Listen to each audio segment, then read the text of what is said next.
Socialite Tandaza obuda pachena kuti haachada Mai Junior anova mukadzi wake nekuda kwechikonzero chekuti Mai Junior vachiri kutaura naBaba Junior zvinova zvinhu zvisiri kumufadza. Kusangana kwatikuita zvakare pachanel ino, channel yeZimwitness TV, pandinodzoka nemaupdates akasiyana-siyana uye ndinoti kana kari kekutanga kusvika pano, ndinokumbira kuti ungobaya button rekusubscribe, then turn on the notification bell kuitira kuti usarasikirwe neevery update yandinodzoka nayo pano nguva nenguva. Ladies and gentlemen, I'm back again with a sensitive story inova nyaya yesocialite rinonzi Tandaza riri kutaura iro kuti harichada mukadzi nekuda kwezvikonzero zvaamenshena pazvinhu zviri kuitika pakati pake nemukadzi wake Mai Junior, apo azosvika pakuburitsa musodzi akataura iye kuti Junior haasi mwana wake uye akatanga kudanana naMai Junior aine 2 months.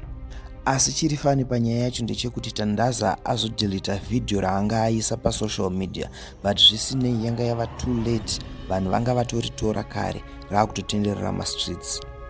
Asi mubvunzo wangu uri pakuti ko akuda kuramba mukadzi wake aine nhumbu here kana kuti inyaya yengotsvagawo malikes kuti zvinhu zviende mberi. Without wasting much of your time, ndikuda kuti muzvinzwire mega nyaya yaTandaza. Asi kana mapedza kuona video iri, ngatisangane mucomment section muchitiudzawo zvamunofunga pamusoro penyaya iyi. So I'm just gonna go straight to the point because ndikanyarara mangwana ndichachema and ndikahamba ndakanyarara futi, I may also lose with one thing I love the most, myself. So guys, mukona kuti last time pakaitika zvinyanya pa social media, this story is not about anyone else, it's about me and my wife. Vanhu vanowanzo kundituka, kundijaja, and ndinogara ndichirwadziwa with being judged nevanhu because nezvandinenge ndichiita nezvavanozojaja and no strong wandinenge ndichiona ndichiisa, I end up feeling like what am I even doing pa social media kana ndichiti ndangotorawo zvinhu zvokuma life angu part kudididi tichingodai tichiposta. Yeah, and the people misjudge me a lot of time because handitaure zvinhu zvemba mangu. And the last time pandakauya nezvinhu ndakauya ndikabva actually my wife come pa social media achibaya my life. Tandaza handisiya, Tandaza hakudanana nemusikana uyu, asi hainini nenhumbu nemwana. If we still remember, that was 13 ndakangama, but aive nedumbu ipapo masoya adaro zvakaoma moza guys. Tokutotanga kubatikana ngatanga kufunga nezvazvo. Alright, kandingoenda straight to the point. Then adaro inini ndabva ndazoya pa social media ndati kune vanhu, guys, vamuri kuzwa izvi ndezvokudi, ndezvokunyepa. Junior haasi mwana wangu. Then tazowirirana, I come back again ndati aiwa guys, ngainyepa, Junior mwana wangu. Do you know what happened? When I started to date my Junior, very motichi vanga vane mwana wavanga mudiki, vanga chimusvere yaye, because aive nemamonths almost 1-2 months ya pandakatanga kudanana nawo. Junior aive ne2 months. Then inini ndikatora Junior ndikamuita mwana wangu and ndikamuchengeta, aka-acceptwawo kuhama. We loved him. Zvototi vanhu vazhinji chaiko nanhasi you still believe the Junior mwana wangu. So after that takazoita dambudziko rekuti pakatangira issue ndepekuti anongona even time yakauya Mai Junior vachitaura zvavakataura paya. That time, do you even know kuti vakatangatanetsana neissue yekuti patakaya kuno tirikugara kushokunzo ndokuna baba kuna baba Junior ndoko family yaya naJunior ndokwairiko. Papa mwana ada kunikomba kwa ndikatai 100 test avatai wasida kuenda ega ada kuenda ega yeye hausi family uri mkwasha yo saka ufana kusvika ku asi ndikumbira guys uvunza ini kazhinji ndiri mukwasha ndochivanhu pamwe ndinde singazo understand ndochivanhu rekuti ini kazhinji ndiri mukwasha umba kwana Junior here kana kuti ndiri mukwasha ukumba kwana my Junior. Then ini maona yangu I believe kuti since ndaichengeta mwana vaifana kutondionawo then togara vazive kuti mwana wavo ndikupi uku ndokwaari. But iye aienda aigona unoswera ikoko ndakagara kumba kwana maini wake oswera uzomona time old and mwana wacho amuseko kusanga waswera ikoko uchitei. Ndataiwa ini zvokutaura handiri bose anotaura maJunior she's a very talkative person zvokuti kana zvenyu zvamaiudzwa zvokunzi Tandaza anoshungudza mukadzi anorwa guys kudari kutotsva chaiko ndini maJunior vanotaura even pavasina nhumbu vanotaura ende aiona pese paitaura asina nhumbu aive neshungu dzekuti dzekunzvova. Mabviro akaita nhumbu yekutanga yakabva patakanetsana uku nenhau iyoyo yekwababa ake ndikabva ndinobva ndikaona zvandiremera ndinobva that's what I do. Ndinotongobva ndega handitozvokutotsera ndongobva ndotosuduruka kana ndandi kumba kwemunhu ndobva ndatoenda kumba ndandafambira nhau dzemapepa idzi dzekutoenda naJunior uko tatangoita kuti mwana angozivachi hama dzake ozi asi ndabva ikoko ndakauya kumba.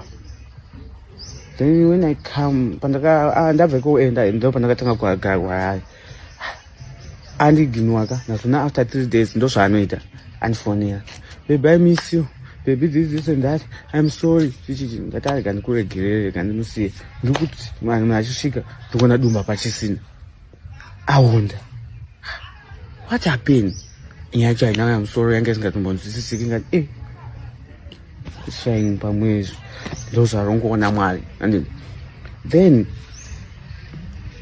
now pakazoitika nyaya yekuti tasvika uko tikabva tanetsana nenyaya iyoyo again achitaura nawo pafoni abva ti ndakuenda handichade imba chichichichi uyo mbum aenda inda kutanga kutsvaga munhu ndiakaenda nemafoni ese akutanga kubaya malife achindituka baba Junior vazodai anozodai. Ini handisati ndambochitira mukadzi wangu. Actually inini zvandakazviudza inini life mangu I don't cheat, I move on. Ndikaona kuti hazviite ndinotombogara ndiri single then ndozomove on and ndatokudza zvakanaka nyangu izvi ndazvisarenda. Then ichi musi wacho ndazoenda ndikanochinja maline ndanatsvaga foni nanobvisa munhu Facebook ndandatochinja everything then I put myself into Facebook then ndandambloka 2 days iye akundituka kufona achituka ndokuzobvunza kuti ko munhu ari kupi hezvo munhu achiva kuport Elizabeth nemurume wangu osangana naye vakutodanana zvokutongoti one day matosangana nhasi matorara mese mangwana makutongomuvha makutoenda kubva kuCape Town kuenda kuport Elizabeth nemunhu wangu osangana naye just 2 days.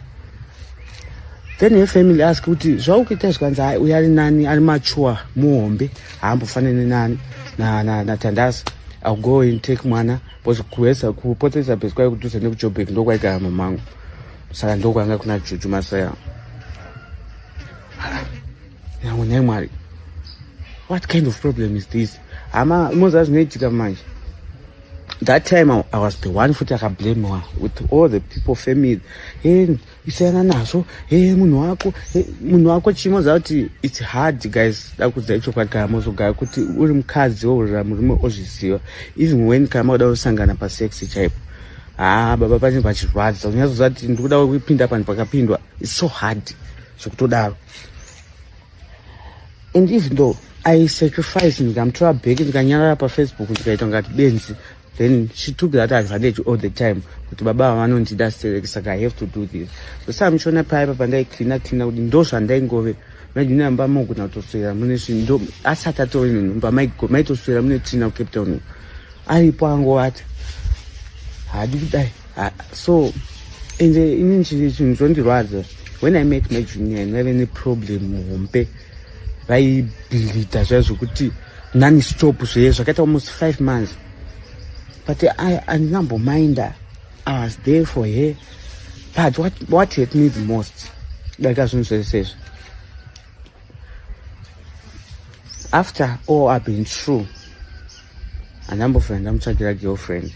After all I've been through, people they still bully me, vachitaura kuti he anorova mukadzi, he ini dairova my junior. Like kamega maimona my junior anotaura funzai funzai Bruno, right? My junior anotaura kwete zvekutamba. Kana pakauya Bruno panapo ndangoti akatoti iwe nyarara vatanga kutofesana naBruno ndiye. So sometimes you might judge me. I know you love us to see us together, guys, but things is getting worse and worse every day. My junior havadi kutsurwa, my junior havadi kudii, vanoda kuzvidza kuti ivo vari right. Kana vagotaura zvonzi iwe ndiwe ungozvona uri right, nobvunza kuti ini ndakutadzira papi. I just ask you kuti wadai hope watotsamwa. Kana pavanhu chaiko ndikaona kuti aita problem ndinomushedza ndonogara naye kana kuti panze, asi anototsamwa dashowa munhu wese kuti ndabva unotsurwa. Tanga kutaura zvisizvo kana ndatanga ngochema, then people then blame me ngati ndikubhula mukadzi. Apa ndine ndangomudza kuti abebe bona vanhu avo kutamba navo hausikuona here kuti vari kudai ende hazvina kunaka, wadiwa wasiyana nazvo. Akutochema. So I tried a lot to Saudi mvurira saluni anga asingaendi kudai zvese, ndikatenga bhero ndikati pamwe anosara achimbodai ini chimborwa zviraundi bhero raiya harinambofira ratengeswa. So inini I always try, and mozati pese panoita majunior chinhu anondisiya ndisina kana mari zvazvokuti anengada kuti tidzokere kumashure, tingodzokera kumashure all the time. So now pane zvandafunga kubva pakaita nhumba akundirova ende anoziva kuti handidzosere idogona ngombambama, but which is not good for kuti nditomurova kwacho. But zvazvokuti warohwa ubva ngoti iwe unopenga ubva warohwa munhu kuti mbama, then inini manje anogona kutotora kana bonza achingokubhonza naiwe ndisiye ndozosvika kana ndobata ndakamuisa kusofa. So musinoni ndakaposa ndabayiwa nembanga last time apa ndakarohwa nefeniso nchafa iye ndiye akazobuda kuchipatara mani nekuda stress iwo dzangaita. But igada kudza izvezvo mukabvunza izvi manext door edu vanokudza kuti mwana ari munhamo. After all, and this I'm saying this because my family they say I must not come on social media and explain this, which was good, but how can we? Because mangwana achabayiwa nebanga ndini, and understand. And how can ndini ndinosara ndiri mumba mukadzi achingobuda everyday angotsura otobuda everyday achienda. So chinhu chikundigumburira izvezvo ndechekudai I know kuti vamwe vanhu muchajaja neimwe way. And trust me, with the way I'm judging on the yolo, and the way I'm just trying to hold the yolo, and it. So when you need to come to Zimbabwe, it's fun to have social media, but pane dzimwe manje dzokuti wakuziva kuti uchade senini I'm done and ndichade ameno tikazodzokera nawo edu pese patunetsanga ngomudza china katanga kundituka kunzwa mwana azo wako panonde kunzi mwana azo wako mwana wacho ndiani zvanza zombi pese. Saka musunoyi apfeka chishoti chake chinosvika umu anozi andogara nabamukuru chisvika umu kudaro zvaizvo zvaunopfeka muri mubedroom muri 2 uyo akufungura pamberi pabamukuru achingobata kuti ndakambomutsura nezvaro anenge ada kufamba naro sotiro akashama murodhi naimai junior. Ndakambokudza ane chimwe chidress chake chekutenga chakatosvika kuno kumusorosoro kutoti angodai zvose zvinooneka ndo zvinhu zvaanenge ada kupfeka zvese pamberi pabamukuru. Mangwana ozwa kuti bamukuru wadanana namainini totanga kublema bamukuru mani understand. Ndamushedza baba naimagine auzoona here bamukuru wako ari muno enda unobvisa chii akutotanga popota nebasa reko penti nebasa reko naiwe chii haashandoendani hechichitingata unoenda kupi uni mwana wangu zvanzi haasi mwana wako ndikasauda enda kupi zvika ndikuenda kuna baba vemwana wangu. And I hate when people blame me. I suffered inini kuti tikwanise kusvika palevhu ratiri zvinhu zvese zviri mumaadvert atinenge tichiitira vana nditi for once paadvert ndikuda kuitira ndokupa chakati tatoshanda. It's not kupema. Pandakanga ndichipema papa ndo pandakanga ndichikumbira kuti guys ndikukumbirawo mari yekuti mukadzi wangu arapwe. And I loved Yesu zvisingaiti nanhasi ndichiri kutomuda. But dakudza guys, I'm not okay every single day. Ndiri munhu wekuti toti I am living life yangoti yekuraramira vanhu nesocial media kuti I can't come to social media ndichichema nekuti vanoti ndiri murume. You don't have to cry and unofanira kufira mwoyo. Ndakazomudza kuti why I've been bullied in my own house. Indakakura ndichitambura ini. Isusu taenda kuzvigariro zvekuti zvakasa tairima taiita zvese iye haatozvizive zvese zvavo vana vakatokura vachienda kuzvikoro vachidii isusu hatinika vachikoro hanitochizivi. So guys, sometimes zvimwe zvinhu it's not fair.